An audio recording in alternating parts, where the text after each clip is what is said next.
dan pembelian barang atau bisa juga penggunaan jasa yang dibayar secara tunai, maksudnya tidak melalui transfer. Terus pengeluaran untuk beban perusahaan seperti gaji karyawan. Selanjutnya bagian-bagian dari kas dan non kas, ya. Bagiannya yaitu kas yaitu uang tunai. Ada yang tahu uang tunai? Uang tunai adalah uang yang ada di tangan masyarakat dan siap dibelanjakan. Benar. Uang tunai yaitu uang yang ada di tangan masyarakat dan siap. Itu berarti uang cash ya kalau orang sebutnya ya. Nah, terus selanjutnya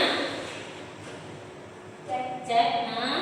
Cek adalah surat yang dikeluarkan bank dan biasanya digunakan oleh nasabah untuk melakukan perintah penarikan uang kepada bank tersebut. Berarti itu kan secara cek itu cuma tertulis, kalau yang uang tunai itu berupa uang cash. Selanjutnya menghitung penerimaan kas. Menghitung penerimaan kas ini berlaku untuk biasanya di perusahaan itu 1 bulan sekali atau ada yang memakainya juga harian, bisa juga. Kalau misalkan ketentuannya emang bulanan, berarti setiap sebelum tanggal akhir bulan itu pasti mereka menghitung penerimaan kasnya ya. Atau kalau di toko-toko itu bisa dilakukan setiap hari, yang melakukannya itu adalah kasir biasanya. Terus dilakukan pengecekan penerimaan kas, dana atau surat berharga. Saya jelaskan kas dan non kas, perbedaannya pada alat pembayarannya saja, ya.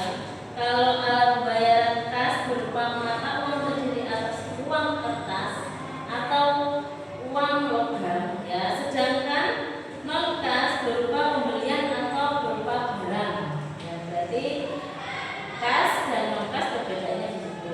Ada pertanyaan? Siapa? Oh ya. Apa contohnya non-kas? Contoh non kas ya. Yaitu contohnya non kas itu kalau misal kita beli barang, ya, kita beli barang atau peralatan kantor secara kredit atau sumbangan atau hibah, itu masuknya ke non kas. Kalau kita mempunyai uang cash atau uang kertas atau logam, itu masuknya di kas. Contohnya non kas yaitu berupa barang atau peralatan, ya. Terus selanjutnya ada pertanyaan lagi ya. Bagaimana contoh bukti kas masuk? Oh iya, tadi saya jelaskan ya, ada kas masuk dan keluar. Di sini saya jelaskan ya. Ini bukti kas masuk ya.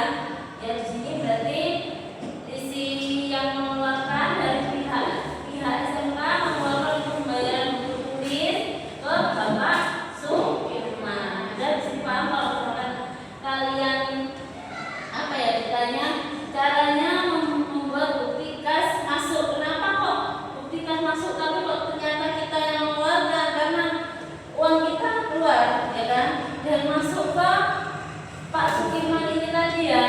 Gitu. Jadi uangnya kita keluar, cuman masuknya ke sini, berarti uang bukti kas masuk tuh bukan, oh berarti kas masuk tuh harus masuk ke kita gitu kan?